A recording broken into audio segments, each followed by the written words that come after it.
Muito bom dia! Estamos aqui para o segundo momento da nossa aula. Hoje nós estamos aqui trocando várias figurinhas, né?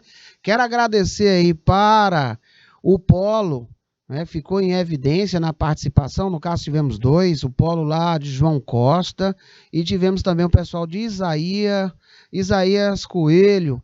Muito obrigado, realmente é muito bom, né? No chat aberto tivemos a participação da ilustríssima Maria das Graças Almeida, tá? Também da Josivânia, que é lá de Picos, com essa turma maravilhosa, esse pessoal fantástico. E eu só tenho a agradecer, pessoal lá de Colônia do Gurgueia, né? É sempre muito bom. Parece que vocês estão aqui dentro dos estúdios comigo, tá? Então, muito obrigado por esta presença linda, maravilhosa, e vamos dar continuidade hoje, num dia que é de aula especial, pois nossos dias de atuação aqui, quarta e quinta, né, meu diretor? Quarta e quinta é o dia que nós operacionamos, mas estamos juntinhos também na sexta, e não deixa de ser um dia também com participação bacana. Nós estávamos falando muitos detalhes no primeiro momento de aula. Nós começamos aqui, inclusive, a relembrar da importância do estudo dessa disciplina para todos nós, sempre. Estejamos nós formados ou não, essa é uma disciplina que sempre vai ter algo nos acrescentar. Todas essas disciplinas que estudamos, elas são riquíssimas de interpretação, né? Eu preciso ter primeiro essa maturidade. Eu não posso dizer que tudo é literalidade, né? Mas eu também tenho que comportar que eu tenho limites a serem bem observados na atuação disso que você se predispõe a pontuar no direito, né? Começar que ele é uma via de mão duplas. Nós temos direitos e temos também os deveres. É por isso que eu gosto de utilizar aquela informação lá do inglês, né? Ó, law, e temos também os rights, tá? Lembra disso? Tá? No nome em português, eles estão misturados, tá?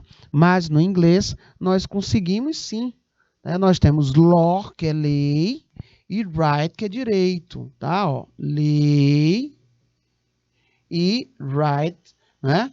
Que são os nossos deveres, que são os nossos direitos, tá? É tão tal que quando você quer dizer dobre à direita, é turn right. Dobre à esquerda, turn left. Não é assim lá no inglês? Pois é. Pois aqui nós temos sim essa visão desses dois vocábulos. Gente, os escritórios de advocacia, os departamentos jurídicos, eles se organizam internamente a partir das regras processuais. E é por isso que eu falei para vocês que vocês vão estar mais próximos dessa camada que é o caminho, é a parte do direito processual. Sobretudo, numa aula que tivemos sobre as questões de prazo, não é? Nós vamos verificar que as leis, elas têm prazo para entrar em vigor quando não são estipuladas lá no diário, né? Temos o prazo, nós temos a vigência e nós temos sim prazos, se trabalha com prazo direto, tá? Nós temos um prazo padrão e ele também vai variar dependendo da ramificação, da especificidade do processo. Então, quando nós estivermos falando de prazo, vocês, quando estiverem estudando, né, introdução ao estudo do processo civil, ao estudo do direito civil, ao estudo do processo penal, do direito penal e etc., vocês vão se deparar aí com os prazos e de como eles são contabilizados, tá? Se são corridos, se não são corridos, é da data do quê, ou não.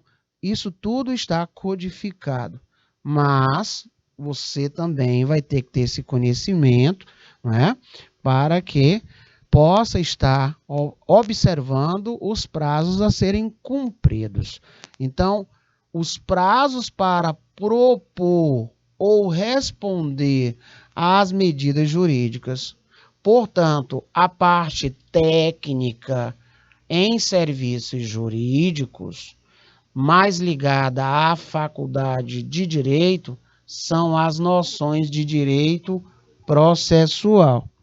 Por isso que eu disse que vocês vão estar em contato, né, com esse caminhozinho a ser percorrido obrigatoriamente.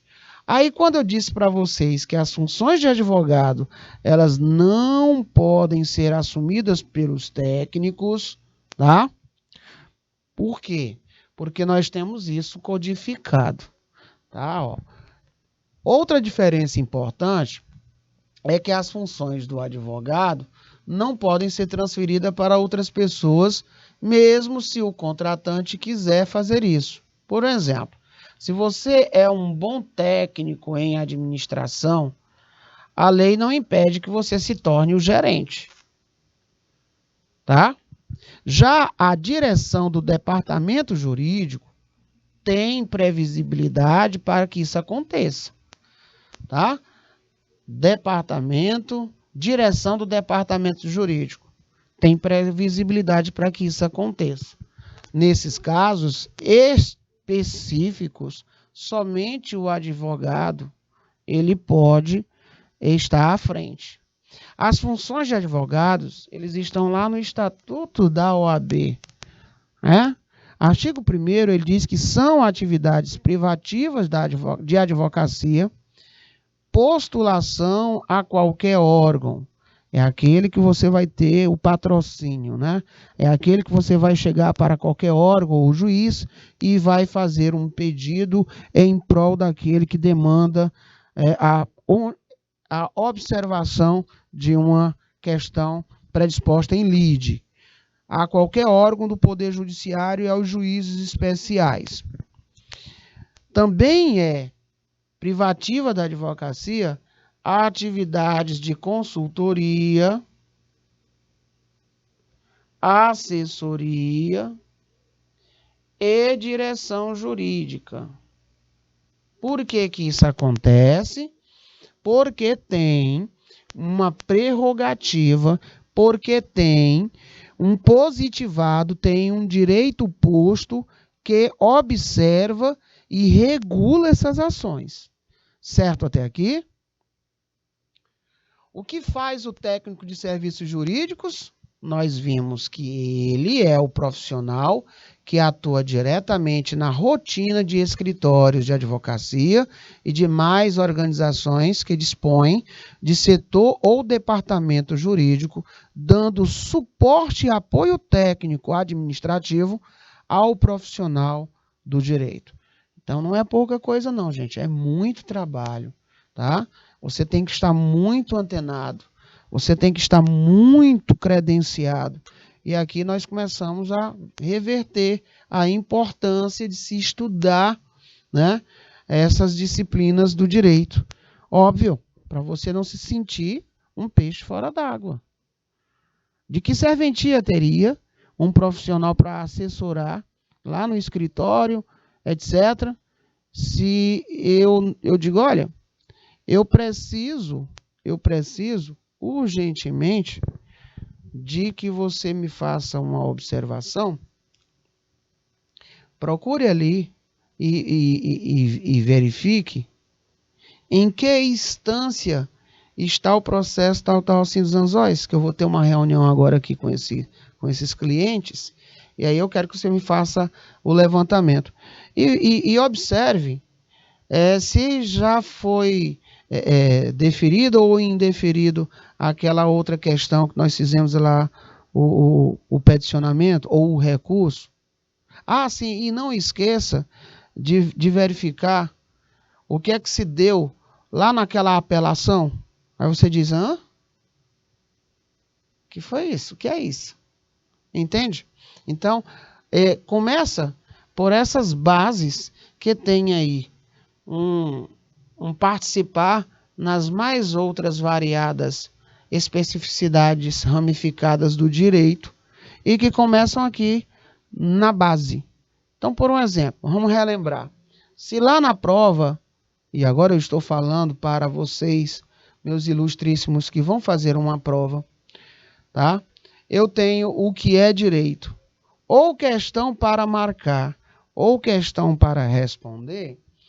Olha só, com toda tranquilidade, dentre as mais variadas formas que nós já vimos aqui, de importantes estudiosos jurídicos, né, de grandes celebridades históricas, tá?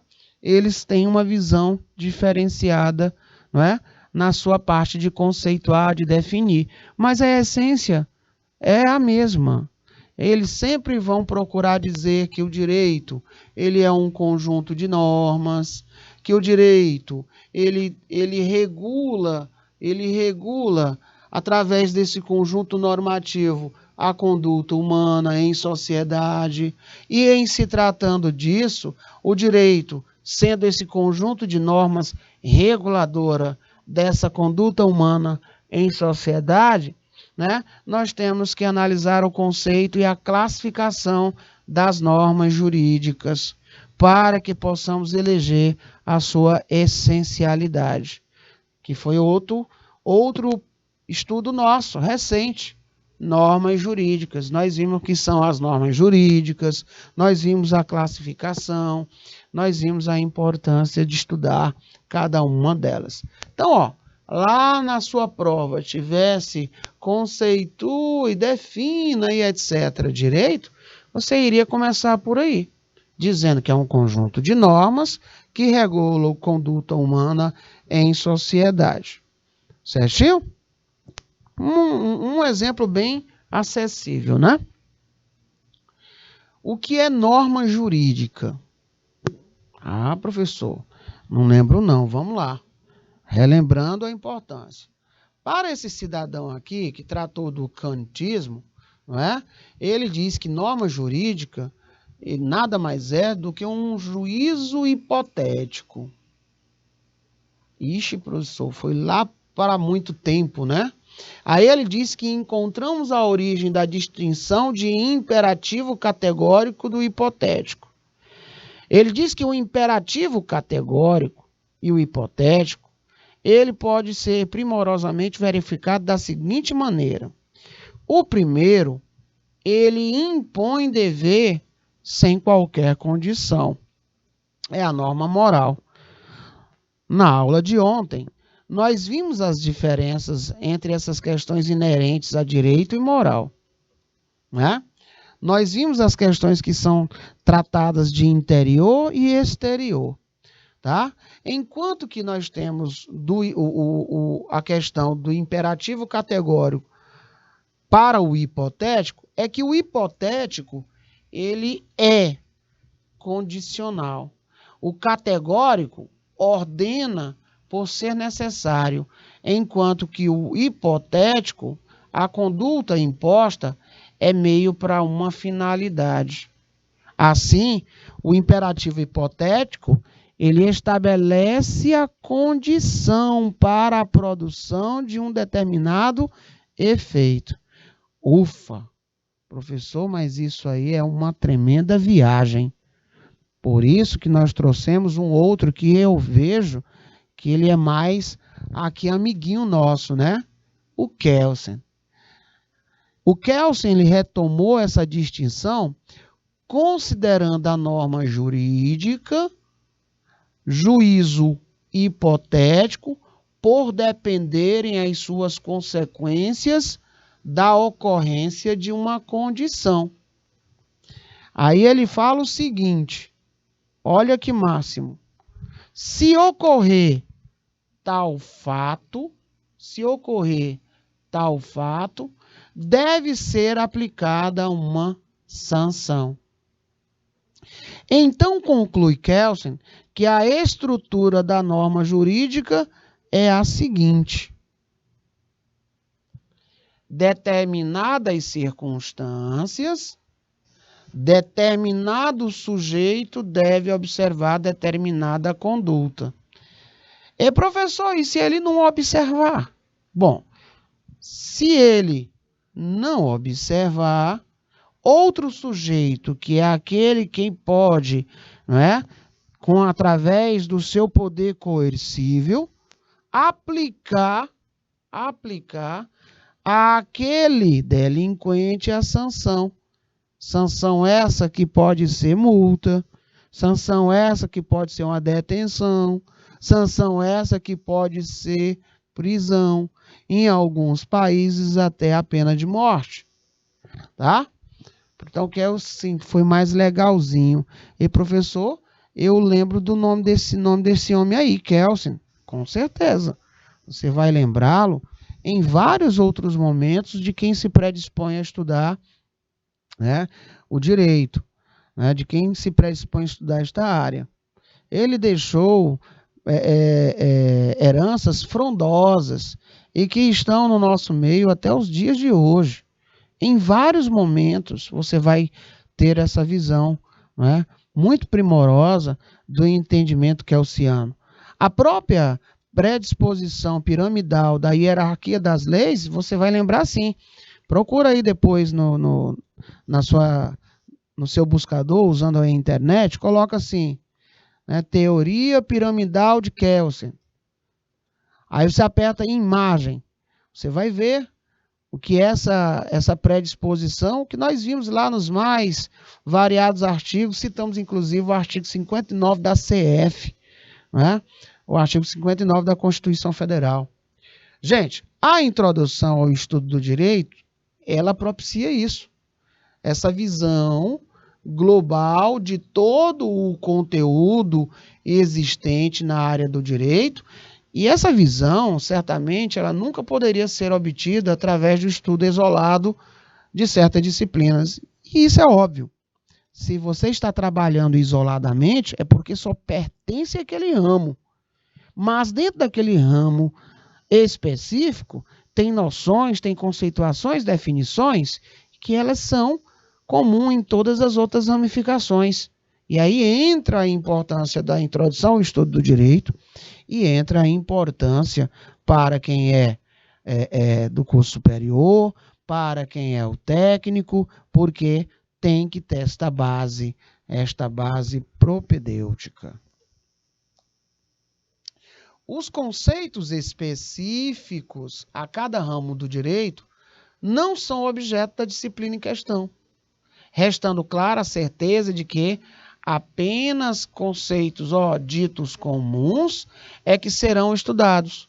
Conceitos esses que são universalizados, institucionalizados e que, independentemente do ramo a que se referir, serão os mesmos. Exemplo dessa universalização são os conceitos, olha lá, nós já vimos que é lei, no mesmo dia estudamos norma, sanção, sistema jurídico, tá? Princípios, tivemos que rever princípios quando nós estudamos os princípios gerais do direito. Relação jurídica, estudamos essa semana. Fato, quando falamos aí das relações jurídicas, quando nós falamos da teoria da tridimensionalidade de Miguel Reale. No mesmo ínterim, estudamos negócio jurídico, quando é que ele é válido ou não, e em muitas outras circunstâncias.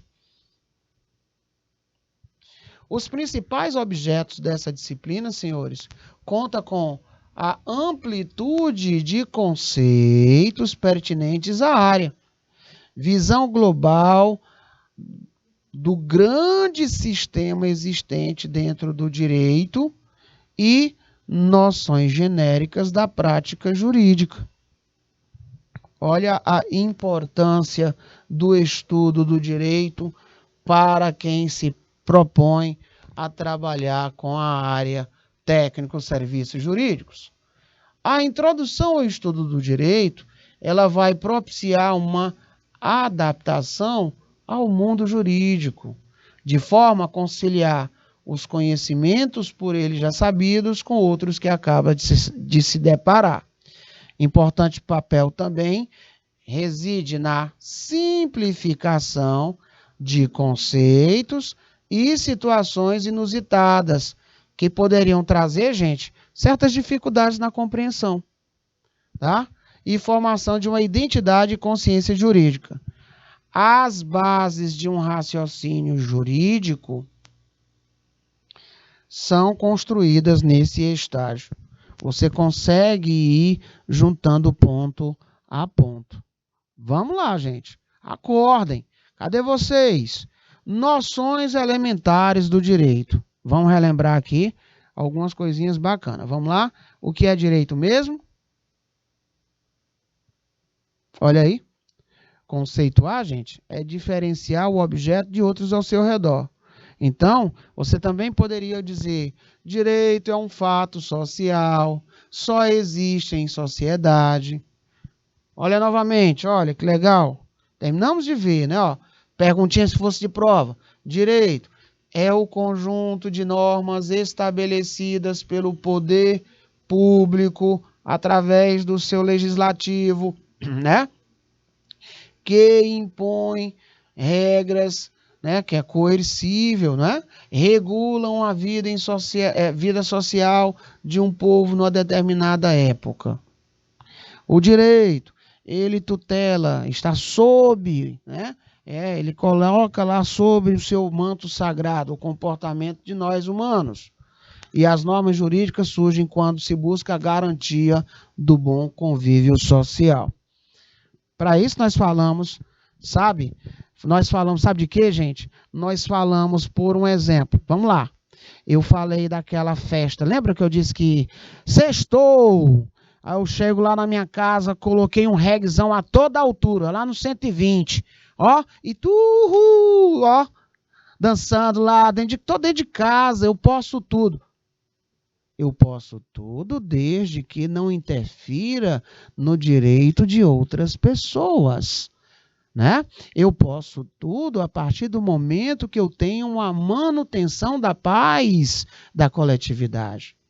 A partir do momento que eu não sigo essas condutas, que mesmo que administrativamente alguém chegue para mim e diga: ei, ô vizinho, vamos baixar um pouquinho aí, tá? Minha mãe tem 96 anos, ali no outro lado tem uma bebezinha que está com poucos dias de nascido, bem aqui tem uma criancinha, e mesmo que não tivesse, já está incomodando, né? Amanhã eu trabalho cedo. Ah, cara, ele fez foi aumentar. Trocou, botou foi mais o som do carro. Agora que está insuportável. Bom, você tem o direito de estar dentro da sua house, de boa, ouvindo sua música, né? Mas a coletividade também tem. Aí ele vai lá e chama os órgãos competentes. Certinho? Nós temos aí claramente, aqui é evidente, ó, o direito posto, nós temos o direito positivo, o direito subjetivo. E nós vimos aqui, ó, o direito, regulando a vida para que todo mundo possa viver em harmonia. Para tanto, tem normas a serem cumpridas, tem leis a serem observadas, porque eu tenho a contrapartida. Eu tenho os meus direitos, mas também tenho os meus deveres. E aí o Estado, ele tem essa força coercível. Ele pode chegar com aqueles que são seus representantes para a manutenção das leis, das normas e do bom convívio se fazer valer. Todo mundo entendeu? Igor Brito, muito bem explicado. Ô, meu querido, muita gentileza, obrigado.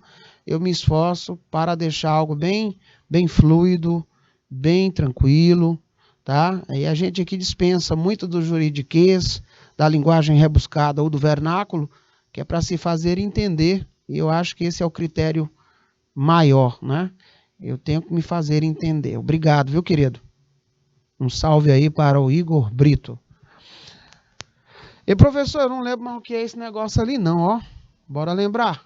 Norma, preceito, regra, modelo, teor, minuta, linha de conduta. Norma jurídica, prescrição legal, preceito obrigatório, cuja característica é a possibilidade de ter o seu cumprimento, o quê? Exigido, se necessário, com o emprego da força, da coerção, o que se chama de coercitividade. Lembra do meu sonzão lá em todas as alturas? No meu sextor? De repente, ó, a mulher chega aqui em Polvorosa. Meu filho do céu! A polícia está aqui à frente pedindo para conversar com você. Eu digo, o que foi que eu fiz? Estou só curtindo aqui uma música, altura total, que de boa, dentro da minha casa. Estou na minha propriedade. O policial chega lá e diz, olha, cidadão, nós recebemos aqui várias solicitações que são muito altos, já está atrapalhando, inclusive tem pessoas idosas, tem crianças, etc. Então nós estamos aqui solicitando que, por gentileza, o senhor pudesse abaixar mais o seu aparelho, de modo a que todo mundo ficasse tranquilo, o senhor continuasse aí o seu momento de lazer, né? E todos os vizinhos, toda a sociedade aqui perto, né? A comunidade, ficasse todo mundo tranquilo, que amanhã também tem trabalho, e etc, etc, etc. Ô, senhor polícia, desculpe, eu me empolguei demais, e etc. Pronto, tá ali, acabou, ótimo. Foi cumprido o que tem que se fazer. Mas, se depois de orientado, você quiser continuar, aí a coisa já muda de figura, tá? Porque aí você já vai estar sendo bem desobediente, e aí tem, sim, implicações para que você seja gentilmente, né? Ah, se for som de carro, reboca até carro. Acostumado de ver aqui em Teresina. Ô, rapaz, não leve não, deixa eu arrancar. Ah, não consegue arrancar não? Pô, leva o carro. Ah, já vi. Vocês já ouviram falar em crime de desobediência? Ah, pois é. Vamos ver isso aí. Qual é a diferença? Se tem o que é desacato, tá? Como é que isso acontece? Como é que pode mensurar esse comportamento? Isso aí também ele é perceptível. E a tutela, professor? Eu estou com tanta fome que eu imaginei que era costela. Eu vi, professor, eu li tutela ali, eu digo é costela. Ah, eu estou com fome, mas calma, a aula está acabando. A tutela, gente, é quando a gente diz assim que está sob a responsabilidade. Tá? Está sob a responsabilidade ou a ação da guarda. É a defesa, a proteção de algo. Ah, qual é o bem maior tutelado? Né? Na mais alta representante hierárquica das leis no nosso país? A vida. E lá vem elencando vários outros bens tutelados. Né? Não é à toa que é chamada de Constituição Cidadã. Você observa lá, de quando começou a termos as constituições, né, umas promulgadas, outras outorgadas, você vai observar que a que mais agregou valores para a sociedade é essa dali. Quer ver? Dá uma olhada lá, leia a característica, tem lá a característica dela, né? Fala lá da sua rigidez. Você pode até lembrar o nome pedra, usar o acrônimo pedra para fazer alusão às características dela. Sempre cai em concurso também. Vocês vão provavelmente responder isso quando estiverem estudando lá na parte de direito constitucional. Vai falar sobre a Constituição, vai falar sobre as suas características, vai falar sobre vários dispositivos que lá estão elencados, vários comportamentos que têm previsibilidade constitucional. Lá você vai lembrar o que é uma cláusula pétrea, você vai lembrar como é que é feito o procedimento, né, para a aprovação da lei, você vai verificar o que é uma CCJ, você vai verificar como é o comportamento de votação em ambas as casas. Isso tudo é padronizado, é positivado, tá? Então vamos para cá. O direito, ilustres, ele é norma das ações humanas na vida social. Conseguiu ver novamente? Normas estabelecidas, obviamente, por uma organização soberana, e ela é imposta coativamente à observância de todos. tá? Olha aí outro exemplo do que é direito. Miguel Reale, em Lições Preliminares de Direito, afirma que, aos olhos do homem comum, o direito é a lei e a ordem, isto é, um conjunto de regras obrigatórias que garantem a convivência social graças ao estabelecimento de limites à ação de cada um de seus membros. De acordo com a teoria da coercibilidade, o direito é a ordenação coercível da conduta humana. Eu não quero te perguntar se tu acha bom ou não a lei. A lei ela não está ali para perguntar isso, não. Ei, seu menino, tu gosta dessa lei? Gosto, não. Eu gosto de andar na minha pop sem. Eu gosto de andar sem capacete. Bota aqui a minha chinelinha de dedo que eu deixo aqui, ó, empenduradozinha aqui. Eu fico fazendo uma massagenzinha no meu pé, né, com um pedalzinho. Eu gosto é disso, mas é bom. Passo o dia trabalhando, menino, botar capacete, calçar sapato para pilotar minha pop em toda velocidade. Deixar vir para cima de mim na hora que vê uma blitz, na hora de um acidente. Porque o erro do ser humano é achar que isso nunca acontece. Não é? Me diz, você cair numa blitz, nessas circunstâncias que eu terminei de valorar aqui. E aí, tu estás ou não estás em péssimos lençóis? E se você se acidentar? Ou acidentar alguém? Entendeu? Então tem toda essa previsibilidade. Tudo isso tem dispositivado. Ah, professor, mas a moto é minha, o corpo é meu, eu faço o que bem quiser.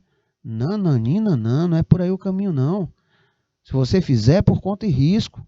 É tão tal que você consegue visualizar que eu tenho, né, aquela distribuição da proporcionalidade. Eu consigo visualizar se você fez com dolo, se é doloso ou se é culposo. Se você fez por querer, prevendo as situações, ou se não. Você vai estudar isso lá também na frente. Tá? E isso aí são heranças de grandes estudiosos. E aí, dentre eles, vocês vão lembrar constantemente, não é, de Aristóteles. Vocês vão lembrar constantemente de grandes filósofos, de grandes jurisconsultos que trouxeram uma contribuição fecunda para o ordenamento jurídico. A coercibilidade, senhores, ela pode ser explicada como a possibilidade do uso da força. É possibilidade. Porque, ora, se administrativamente o carinha chegou lá e disse, ô cidadão, baixa aqui o sonzinho do seu carro. Rapaz, mas que sonzão potente, hein? Chega o meu coração, tava pulando aqui junto, com um swingão. Ah? Observe, o cidadão, o policial, né, ele chegou lá para te orientar. Olha, nós já temos aqui sucessivas reclamações, e aí seria interessante nós observarmos aqui o regramento, senhor, por gentileza. Né? Veja, ele não chegou lá, levanta aí, mão pro alto, olha para aí, a revista, não sei o quê. Não, tem todo um procedimento. Agora, se você recebe esses profissionais de uma forma não urbana, você pode ter certeza, sem querer obedecer, tcharam, entra lá a coercibilidade. Por quê? Porque ele pode sim fazer uso da força com os meios possíveis, obviamente sem extrapolar, para combater aqueles que não observam as normas. Porque quando isso acontece, meus ilustres, o primeiro combate já foi perdido. A pessoa já esqueceu a ética, já esqueceu a moral. Ele está sem capacidade nenhuma de reflexão. Então, o primeiro combate, né, que é aquele que nos centra, é aquele que nos pondera, já era. Então, aí entrou em ação poder estatal, para se trazer um equilíbrio de vivência e convivência harmoniosa em sociedade. Mesmo os senhores e as senhoras, assim, né, na qualidade de todos nós, termos essa prerrogativa. Nós podemos viver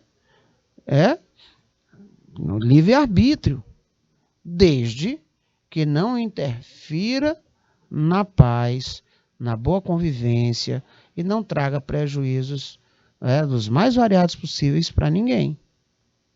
Desde que não ultrapasse uma norma jurídica. Porque se ultrapassar, você pode ter certeza que você vai ter uma contrapartida dos órgãos competentes. Certinho, senhores?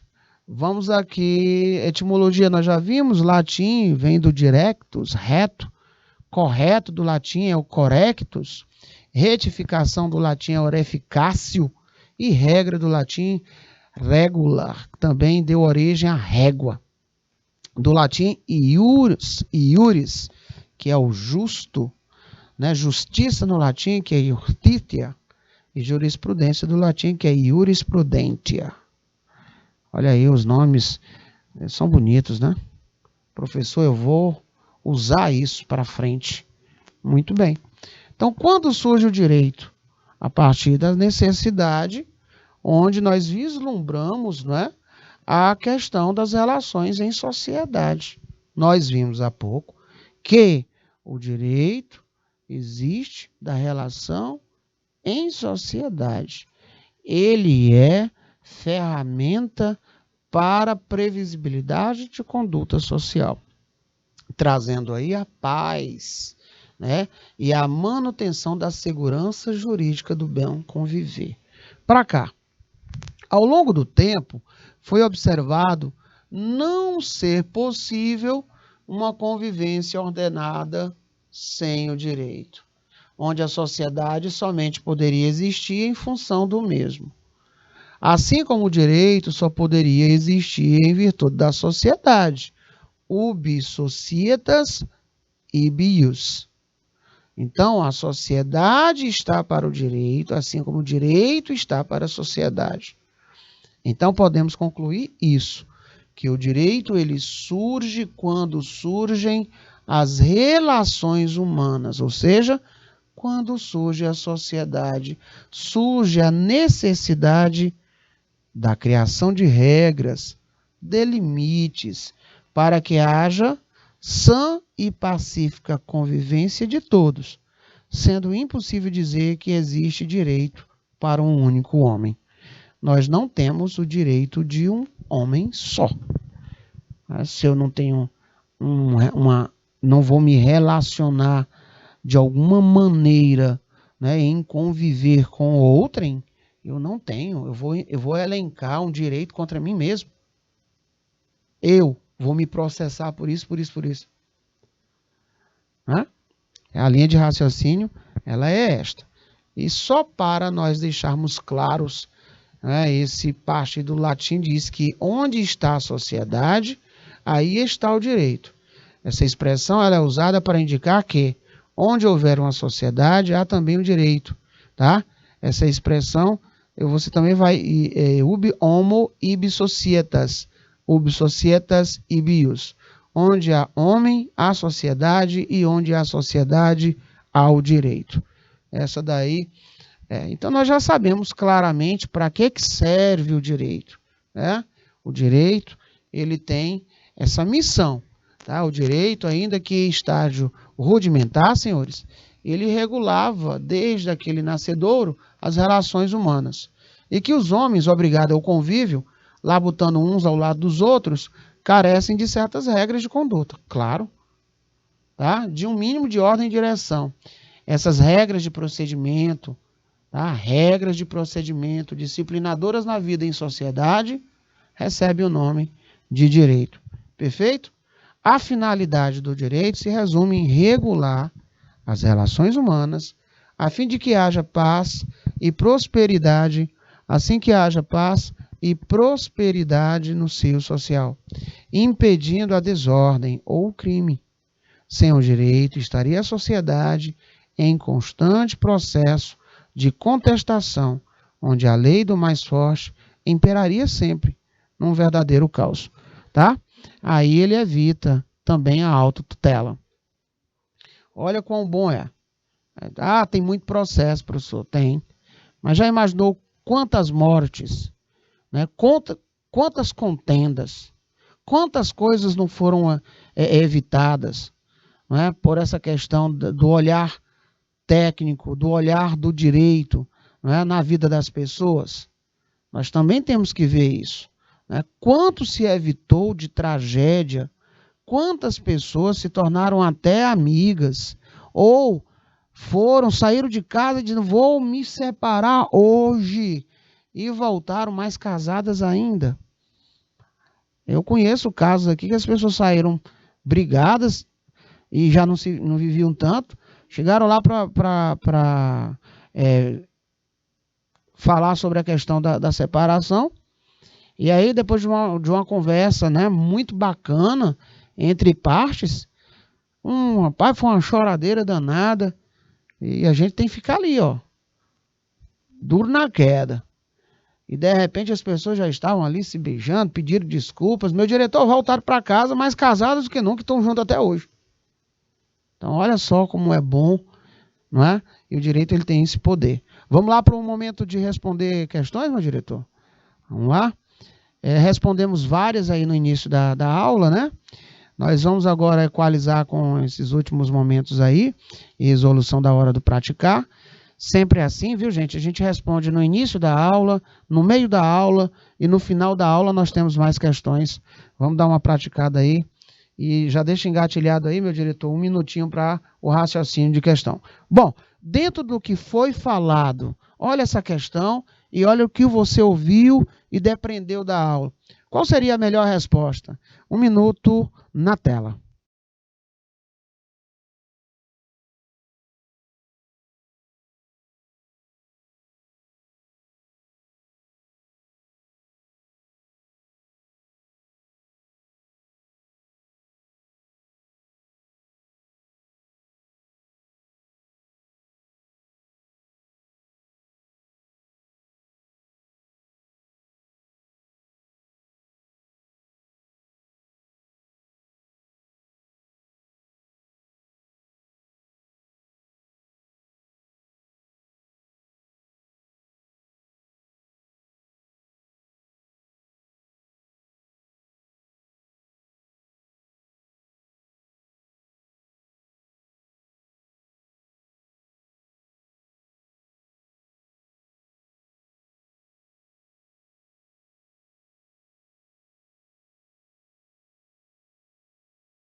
Muito bem, vamos lá ver, né?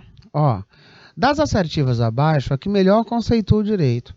Deve ser compreendido modernamente como uma reação ou retribuição. Ó a palavra da vez, retribuição. Gente, falou em retribuir, com previsibilidade legal, né? Eu estou falando aí de sanção. Né? Tá, retribuição, ele quer direito, tá? Trata-se de um conjunto de valor, ó.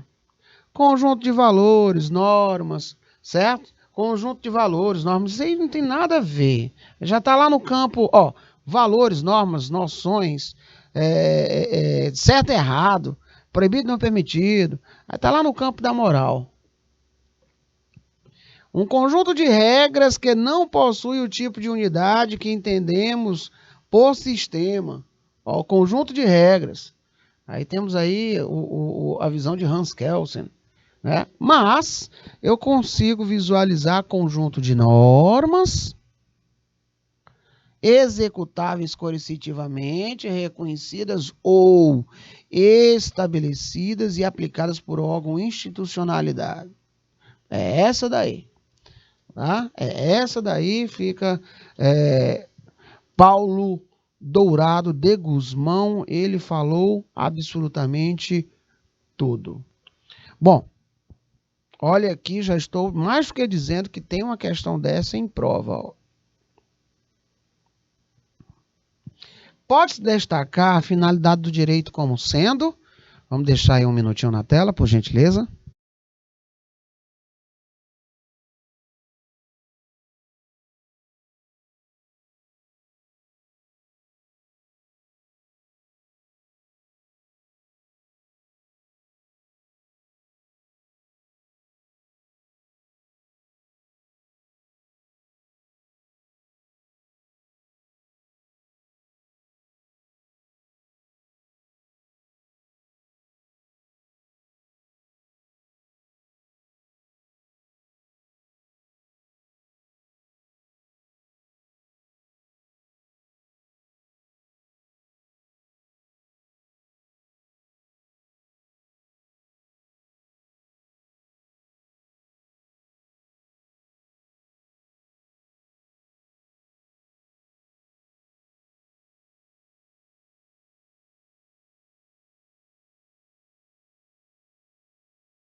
Bom, senhores, aí ele pediu, né, a questão da finalidade do direito.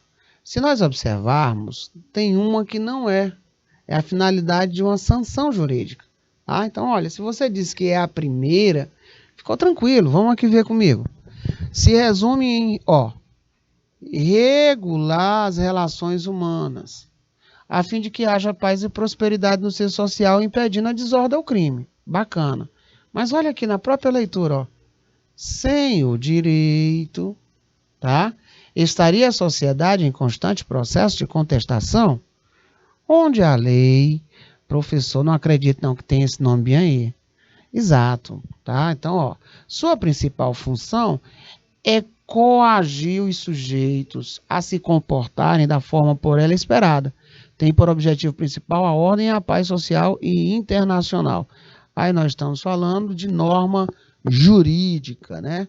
Função de coagir, certinho?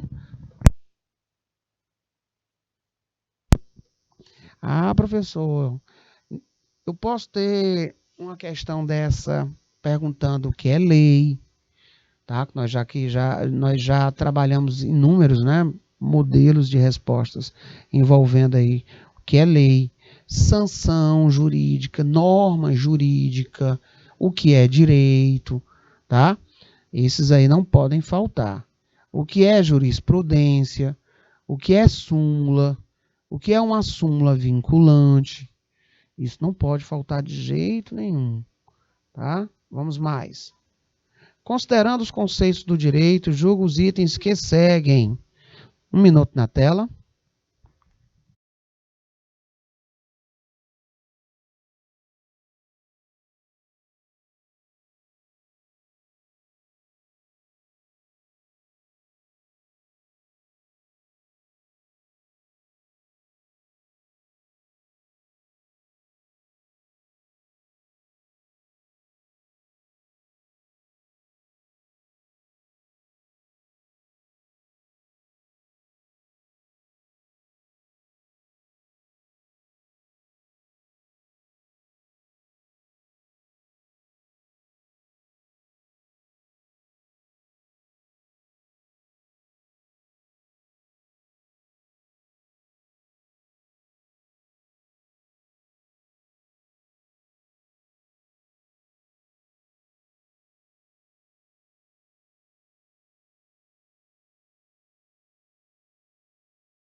Vamos lá, gente. Ele agora saiu daquela visão, né, bem geral, e aí ele passa a te perguntar por direito público e privado. Cheirinho de questão de prova. O que é o direito público e privado de uma maneira assim bem direta e exemplificar, tá? Então, ó, ele diz o seguinte: o direito público apresenta normas que regem as relações em que o sujeito é o Estado, tutelando os interesses gerais e visando ao fim social. Ora, quando entra a coletividade, né, com toda a convicção. Já o privado, senhores, ele trata daquelas relações jurídicas, né, onde você vai visualizar os particulares, certo? Sendo assim, tranquilo e calmo, né, você já iria resolver com requintes de acerto. Eu coloquei aqui até mais informações. Ó, o direito público ele é destinado a disciplinar os interesses gerais da coletividade visando o fim social, alcançando as condutas individuais de forma indireta. Composto predominantemente por normas de ordem pública, né? Que são cogentes, ou seja, elas são impositivas, de aplicação e obediência obrigatória. São suas principais matérias: direito constitucional, administrativo, tributário e processual, direito penal, direito público, assim, regula a organização do Estado em si mesmo, constitucional, administrativo, suas relações para com os particulares, penal, tributário, suas relações para com outros Estados soberanos, direito internacional.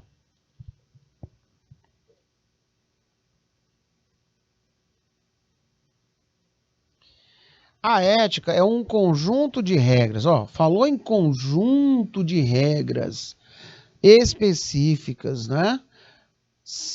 E que responde como devemos viver. Você já pode dizer, olha, professor, isso aqui está errado. Nós estamos falando de moral, tá? Nós já estamos falando de moral. Porque a ética ela está do agir, do ato de reflexão, tá? Então você vai estar falando moral. Ética, eu posso dizer que diz respeito à ação quando ela é refletida. A ética, ela preocupa-se com o certo e com o errado, mas ela não é esse conjunto simples de normas de conduta como a moral. A ética, ela promove um estilo de ação que procura refletir, não é, sobre o melhor modo de agir que não abale a vida em sociedade e não desrespeite a individualidade dos outros.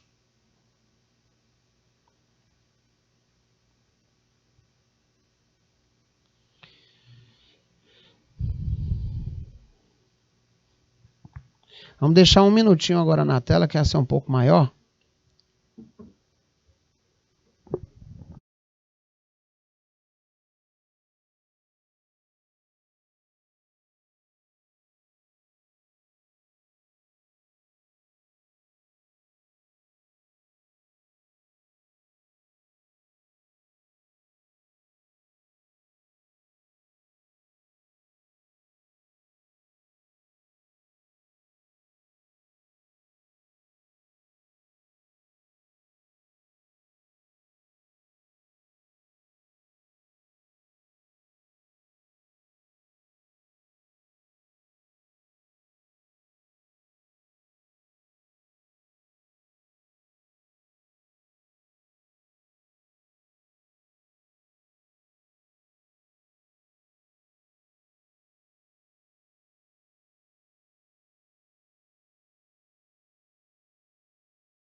Vamos lá, senhores.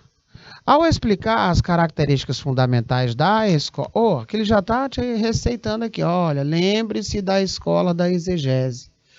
O justo filósofo italiano Norberto Bobbio afirma que tal escola foi marcada por uma concepção rigidamente estatal do direito. Como consequência disso, temos o princípio da onipotência do legislador. Segundo o ilustre Norberto, esse italiano, a escola da exegese nos leva a concluir que a lei não deve ser interpretada segundo a razão. Olha só, bacana? Professor, o legislador é onipotente porque é representante democraticamente eleito pela população. Uma vez promulgada a lei pelo legislador, o Estado juiz é competente para interpretá-la? Claro que não. A única força jurídica legitimamente superior ao legislador é o direito natural. Portanto, o legislador é soberano tomar todas as suas decisões desde que não viole os princípios do direito natural. Tá? Olha a viagem que é. Então, gente, a escola tida como exegese, né, dogmática, ela tinha como admiração a literalidade da lei gramatical. Ela dizia que a lei ela já estava pronta, era uma obra acabada. Esquecia-se aí a questão da evolução da sociedade. Por isso que a lei não deve ser interpretada segundo a razão e os critérios valorativos daquele que deve aplicá-la, no caso, o juiz. Ele era limitado ao que estava no texto da lei. Ao contrário, este deve submeter-se completamente à razão expressa na própria lei. Daí dizer que princípio da onipotência do legislador. Estado, olha só, a fonte única do direito era o Estado. Então, tínhamos sim vários itens a serem verificados, e essa corrente amplamente divulgada nesse período, ela foi sim sendo superada por outras que traziam aí maior relevância interpretativa até chegar aos momentos que nós temos atuais. Ilustres, o meu muito obrigado, até a aula de quarta-feira, com muito mais para você aqui no curso técnico Serviços Jurídicos, essa nossa disciplina, que ela é um show de informação, introdução ao estudo do direito. Até mais, jovens!